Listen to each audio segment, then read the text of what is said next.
আসসালামু আলাইকুম এভরিওয়ান। পিছুটান গল্পের 6 নম্বর পার্ট। তো চলো বেশি কথা না কইয়া গল্প শুরু করা যাক। ঘুম থেকে উঠেই দেখি 9টা বেজে গেছে। তাড়াতাড়ি ফ্রেশ হয়ে রুম থেকে বের হলাম। রুম থেকে বের হতেই বুয়াকে জিজ্ঞেস করলাম, রাধিকা কি চলে গেছে নাকি? আমার কথা শুনে বুয়া বলল, ম্যাডাম তো সেই কখন চলে গেছে, আপনাকে আধা ঘন্টার মতো দরজার সামনে দাঁড়িয়ে রাখছে, কিন্তু আপনার কোনো খবর নাই, এজন্য তিনি চলে গেছেন। আমি তাড়াতাড়ি বাসা থেকে বের হলাম। আজকে কিভাবে যে আমার এতটা দেরি হয়ে গেল নিজেও বলতে পারি না। চোখগুলো হালকা হালকা ব্যথা করছে, তবে আগের থেকে সবকিছু মোটামুটি এখন ঠিক হয়েছে। ভাবছিলাম সকালে কিছু খেয়ে বের হব, কিন্তু তার হলো না। রাতেও কিছু খাই নাই, শরীরে এমনি অনেকটা দুর্বল হয়ে গেছে। শুধু ম্যাডামের ভয়ে আজকে অফিসে যাচ্ছি, নইলে আজকে আর যেতাম না। অফিসের ভিতরে ঢুকতেই আবির ডাক দিয়ে বলল, রিফাত এইদিকে শোন। আমি আবিরের ডেস্কের সামনে গিয়ে বললাম, বল কি হয়েছে? আবির বলল, তুই কি নেশা টেশা করিস নাকি আবার? আমি বললাম, তোর মাথা খারাপ হয়ে গেছে, কি সব উল্টাপাল্টা কথা বলিস? আবির বলল, না, তোর চোখগুলো হালকা লাল আছে এজন্য বললাম। আমি বললাম, না তেমন কিছু না, চোখে একটু সমস্যা হয়েছে। আবির বলল, আচ্ছা এইসব বাদ দে, তুই তো কখনো দেরি করে অফিসে ঢুকিস না, কিন্তু আজকে তো দেরি হলো কেন? আমি বললাম, ধুর আর বলিস না, আজকে কেন যে দেরি হয়েছে আমি নিজেও জানি না। আবির বলল, এই পর্যন্ত পিয়ন তোরে 3বার খুঁজে গেছে, কিন্তু পাই নাই। আমি বললাম, আচ্ছা তুই কাজ কর, এমনি অনেকটা দেরি হয়ে গেছে। এই কথা বলে আমি আমার ডেস্কে চলে গেলাম।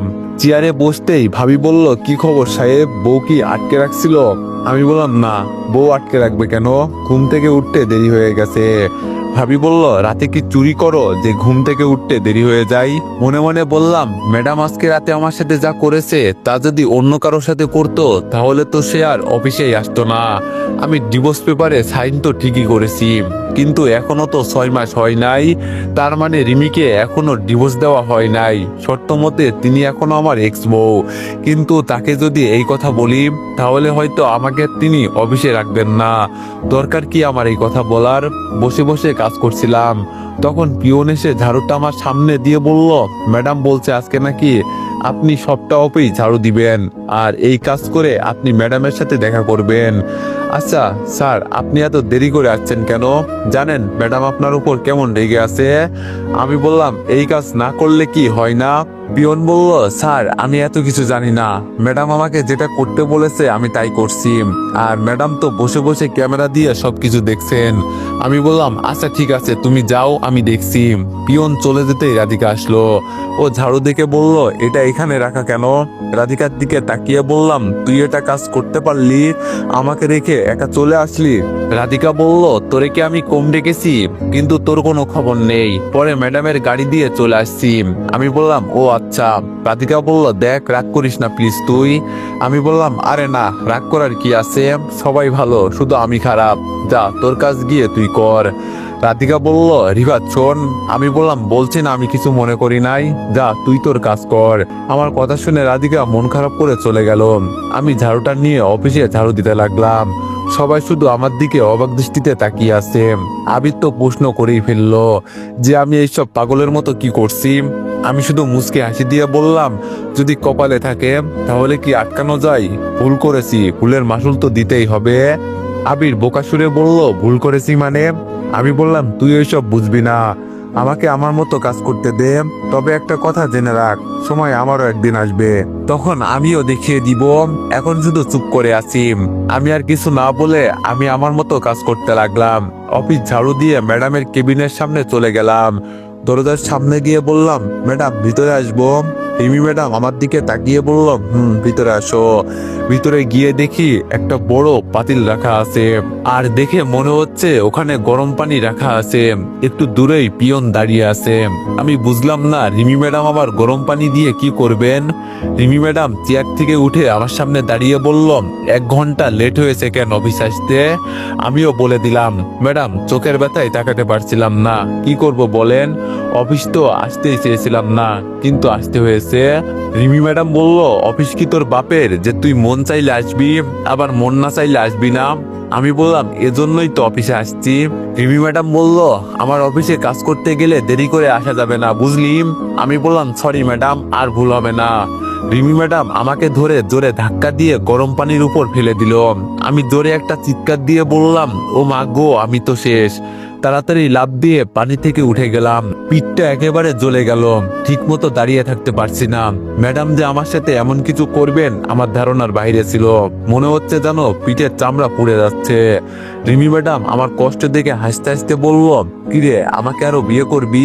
এখন মজা লাগছে না? আমার শরীর এমন ভাবে জ্বালা পোড়া করতে লাগলো, যার কারণে চোখ দিয়ে পানি পড়তে লাগলো। ম্যাডামের দিকে তাকিয়ে বললাম, কসম করে বলছি, যদি আমি বেঁচে থাকি আপনাকে দেখিয়ে দিব আমি কি জিনিস। আজকে অল্প একটু কারণে আপনি আমার সাথে যা করছেন আমার সারা জীবন মনে থাকবে। তবে বিশেষ করে আজকে আপনি আমার সাথে যা করলেন আমি তা কখনোই মাফ করব না, কখনো না। একদিন ঠিকই বুঝবেন। রিমি ম্যাডাম বলল, বাবা ভালোই তো বলতে শিখলি, ছোট লোকের মুখে এত কথা মানায় না। আর আমি তোর কাছে আসবো কেন রে? বলে, বাবা লে, আমার মায়া লাগবে তোমার উপর, তুমি তো আমার স্বামী ছিলে।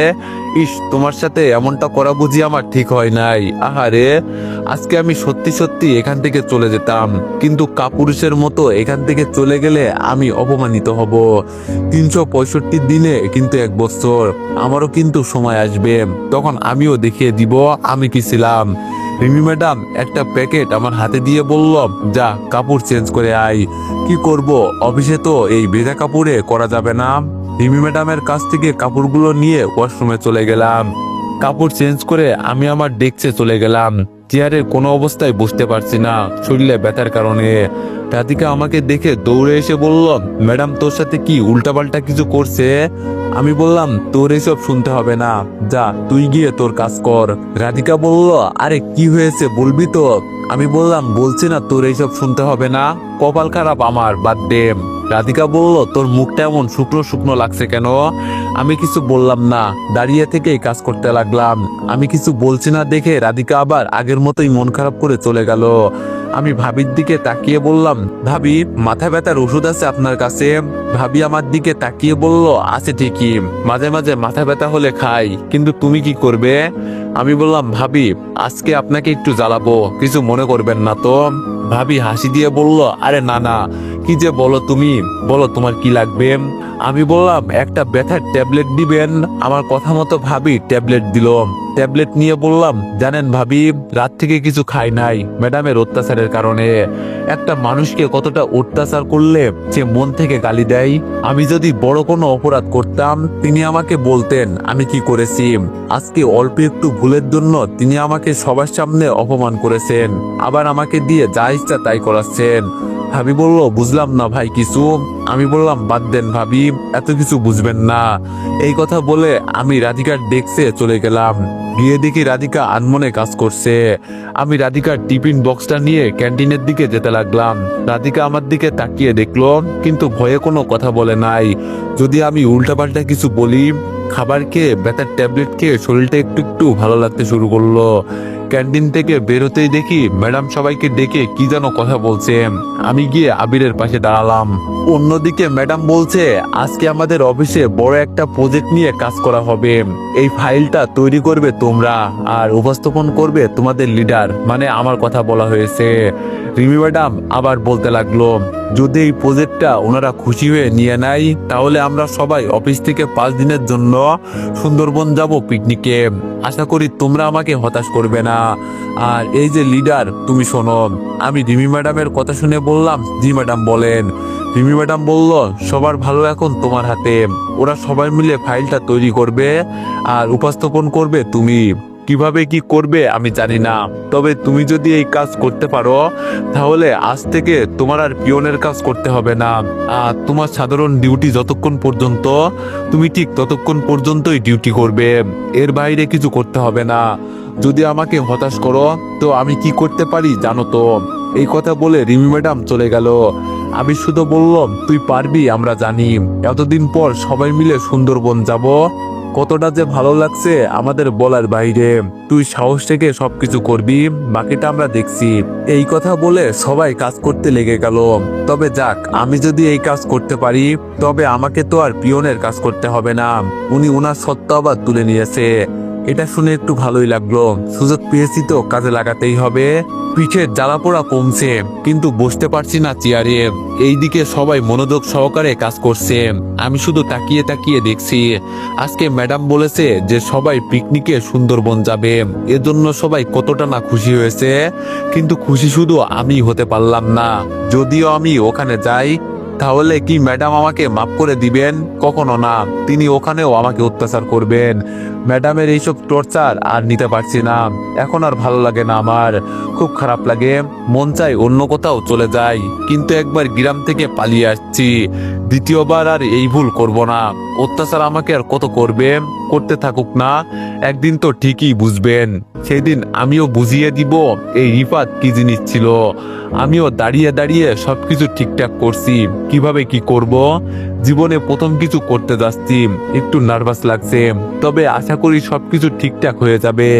সবাই মিলে ফাইল তৈরি করে আমার হাতে দিল, আর সবাই বলল এখন ওদের ভালো মন্দ সব আমার হাতে। এজন্য আমি যেন ওদের হতাশ না করি। সবার মুখে কি সুন্দর হাসি, আর আমার কারণে এই হাসি মুখটা ওরা কালো করবে, এটা আমি কখনো হতে দিব না। দরকার পড়লে তো নিজের জীবন দিয়ে দিব, তারপরও কাউকে আমি হতাশ করব না। আমি ফাইলটা হাতে নিয়ে দেখলাম, তবে আশা করি একটাও সমস্যা হবে না। এই ফাইলটা নিয়েই কাজ করছি 1 ঘন্টার মতো। এর মাঝেই পিয়ন এসে বলে গেল, স্যার ম্যাডাম আপনাকে ডাকছে, সবাই মিটিং রুমে অপেক্ষা করছে আপনার জন্য। আমি রেডি হয়ে সামনের দিকে হাঁটতে লাগলাম, সবাই শুধু আমার মুখের দিকে তাকিয়ে আছে। আমি আমার মতো মিটিং রুমে চলে গেলাম। আমি ভিতরে গিয়ে সালাম দিয়ে আমি আমার কাজ করতে লাগলাম। তবে রিমি ম্যাডাম যে এখানে ছিল এটা আমি খেয়ালই করিনি। তবে সবাই আমার কথা মনোযোগ সহকারে শুনছে। সবশেষে আমি শুধু বললাম, জানি না আপনারা আমাদের এই প্রজেক্টটা নিয়ে কাজ করবেন কিনা, তবে আমি এখানে বেশি দিন হলো কাজ করি না। ভুল তো হতেই পারে, নতুন মানুষ আমি। আর এটা আমার নিজের অফিস বলতে পারেন। এখানে আমরা সবাই একটা পরিবারের মতোই কাজ করি। ওই কথাই আছে না, 10 মিলে করি কাজ, হারি জিতি নাহি লাজ। আমার কথা শুনে একটা মেয়ে দাঁড়িয়ে বলল, আপনার সবকিছু ভালোই লাগলো, তবে আপনি সেই কখন থেকে দাঁড়িয়ে কথা বলছেন? ইচ্ছে করলে বসেও কথা বলতে পারেন। মেয়েটার কথা শুনে আমি হাসি দিয়ে বললাম, ম্যাডাম কিছু মনে করবেন না, আমি আগেই বলছিলাম আমি এই অফিসের জন্য সবকিছু করতে পারি, কারণ এটা আমার নিজের অফিস। আমার পায়ে একটু সমস্যা আছে, যার কারণে বসতে পারছি না। আপনাদের সামনে বসে আমি কোনো বিয়াদবি করতে পারবো না, এজন্য বসি নাই। কেউ আবার কিছু মনে করবেন না, যদি আমার কথায় ভুল থাকে তো মাফ করবেন। এই কথা বলে আমি বের হয়ে গেলাম। তবে রিমি ম্যাডাম শুধু আমার মুখের উপর তাকিয়ে আছে। আমি যে এত সুন্দর করে সবকিছু উপস্থাপন করব তিনি ভাবতেও পারে নাই। মিটিং রুম থেকে বের হতেই আবির এগিয়ে এসে বলল, রিফাত সবকিছু ঠিক আছে তো? আমি বললাম, ম্যাডাম এসে তোদের জানাবে, তবে আশা করি আমার কথায় ওনারা খুশি হয়েছে। এই কথা বলে আমি ওয়াশরুমে চলে গেলাম। একটা সিগারেট জ্বালিয়ে টানতে লাগলাম। মাঝে মাঝে মনটাকে মানাতে পারি না যে রিমি ম্যাডাম কেন আমার সাথে এমন করেন। এমন না যে আমি ইচ্ছা করে ওনাকে বিয়ে করতে চেয়েছিলাম, আমাকে তো জোর করা হয়েছে ওনার মতোই। কিন্তু উনি আমার উপর অকারণে এভাবে রেগে অত্যাচার করছে, যেখানে আমি কোনো দোষ করি নাই পর্যন্ত। সিগারেট শেষ করে ওয়াশরুম থেকে বের হয়ে দেখি সবাই মিলে মিষ্টি খাচ্ছে, আর ম্যাডাম সবাইকে বলছে তোমাদের অনেক অনেক ধন্যবাদ সবাই মিলে একসাথে কাজ করার জন্য। আর আজকে অফিসে হাফ টাইম হবে, সবাই মিলে সবকিছু রেডি করে নাও, আমরা আগামীকাল রওনা দিব। হঠাৎ করে ম্যাডাম আমার দিকে তাকালো, তবে তিনি কিছু বলে নাই আমাকে। চুপ করে উনি ওনার রুমে চলে গেলেন, আমাকে ধন্যবাদ পর্যন্ত দেয় নাই। আর আমি তো ধন্যবাদ পাওয়ার যোগ্য নয়, ছোট লোক মানুষ আমি। আবির আমাকে দেখে আমার হাত ধরে বলল, বন্ধু তুই তো ফাটিয়ে দিলি রে, আমরা জানতাম তোরে দিয়ে সবকিছু হবে। সবার পক্ষ থেকে তোরে অনেক অনেক ধন্যবাদ, নে মিষ্টি খা। আমি হাসি দিয়ে বললাম, এই মিষ্টি তোদের জন্য, আমার জন্য না রে। আবির বলল, আরে বেটা নে খা। আমি মন খারাপ করে বললাম, বাদ দে, আমি খাবো না। আবির বলল, রিফাত তোর হঠাৎ কি হলো? আজকে তো সবাই খুশি, কারণ আগামীকাল আমরা সুন্দরবন যাব সবাই মিলে। আমি শুধু বললাম, সবার জন্য সবকিছু হয় না, আমার জীবনে আনন্দ বলতে কিছু নাই রে। সবসময় কষ্টে আমার দিন কাটে, বাড়ি থেকে আমাকে বের করে দেওয়া হয়েছে, আর এখন অফিসেও আমার সাথে এমন কিছু হচ্ছে। আমি চাই না কান্না করতে, তাও কান্না করতে হয়। এই কান্নাই হয়তো আমার একমাত্র জীবন সঙ্গী। তবে তবে আফসোস এই দুঃসময়ে কাউকে পাশে পেলাম না। অফিসের সবাই আমার দিকে তাকিয়ে আছে। কেউ হয়তো ভাবতে পারে নাই আমি এই খুশির দিনে কান্না করছি। আমি চোখের পানি মুছে আমি গিয়ে আমার চেয়ারে বসে গেলাম। তবে দরজার কাছে রিমি ম্যাডামকে দেখলাম দাঁড়িয়ে আছে। তিনি আমার দিকে তাকিয়ে আছে। আমি তাকাতে দেখেই তিনি ভিতরে চলে গেলেন। হয়তো দেখতে আসছেন আমি কি করছি। হায় রে মানুষ, আমি আমার মতো কাজ করছি। এর মাঝে রাধিকা এসে বলল, রিফাত চল বাসায় যাই। আমি বললাম এখনো তো বাসায় যাওয়ার সময় হয় নাই, আর আজকে নাকি হাফ ডে হবে। রাধিকা বলল, আরে চল তো, ম্যাডাম আমাদের যেতে বলছে। আর আজকে তুই যা করলি এমনি ম্যাডাম তোরে কিছু বলবে না। আমি বললাম কে কি বলবে আর না বলবে তা দেখে আমি কি করব, তুই বাসায় যা, আমি এখন যাব না। আমার ডিউটি যতক্ষণ পর্যন্ত আমি ততক্ষণ পর্যন্ত থাকবো। রাধিকা বলল, তুই এমন কেন বলতো রিফাত, একটা কথা বললেও শুনিস না। আমি বললাম তোর উপর আমার অনেক রাগ জমা আছে, এজন্য আমি তোরে কিছু বলার আগেই তুই এখান থেকে চলে যা। রাধিকা বলল, এত রাগ ভালো না বাবু, বুঝলাম। আমি বললাম প্লিজ তুই যা বলছি আমাকে আমার কাজ করতে দে। রাধিকা বলল, দেখ কালকে তো আমাদের যেতে হবে, এজন্য এখন বাসায় গিয়ে সবকিছু গুছিয়ে নিতে হবে। আমি বললাম আমি যাই কিনা তারই বিশ্বাস নেই, তুই যা প্লিজ। রাধিকা বলল, চল আমার সাথে। এবার আমি জোরে বললাম, তোরে আমি বলছি না যেতে, আমার জন্য তোর অপেক্ষা করতে হবে না, তোর মন যা চাই তুই তা গিয়ে কর যা। রাধিকা ভয়ে আর কোনো কথা বলে নাই, চুপচাপ চলে গেল। আমি বসে বসে আমার কাজ করছি। কিছুক্ষণ পর সবাই ধীরে ধীরে চলে যেতে লাগলো। হঠাৎ আবির আমার সামনে এসে বলল, কিরে রিফাত চল তো, আর কত কাজ করবি। আমি বললাম, আবির একটা হেল্প করবি। আবির বলল, বল কি করতে হবে। আমি বললাম, আজকে সকালে কিচেন রুমে গিয়েছিলাম, বুয়া গরম পানি ফেলতে গিয়ে আমার উপর ফেলে দিয়েছিল। এখন ভালো করে বসতেও পারছি না, ডাক্তারের কাছে তো আর যেতে পারবো না, এতটা সময় নাই আমার, তুই কোনোভাবে। আবির বলল, বুঝছি, আর বলতে হবে না তোরে, আমি মেসেঞ্জারে ওষুধগুলোর নাম লিখে দিব, আর বাসায় যেতে হলে হাসপাতাল হয়ে যেতে হয়। দেখি তোর কি হয়েছে, একটা পিক তুলে নি। আবির আমার শার্ট তুলে বোকা হয়ে গেল। আবির বলেই ফেললো, তোর পুরো পিঠ লাল হয়ে আছে, এরপরও কিভাবে তুই কাজ করছিস। আমি বললাম, আমার কাজ তো আমাকেই করতে হবে, কেউ তো আর আমার কাজ করে দিবে না। আবির বলল, তাই বলে তুই এই অবস্থায় এই শরীর নিয়ে।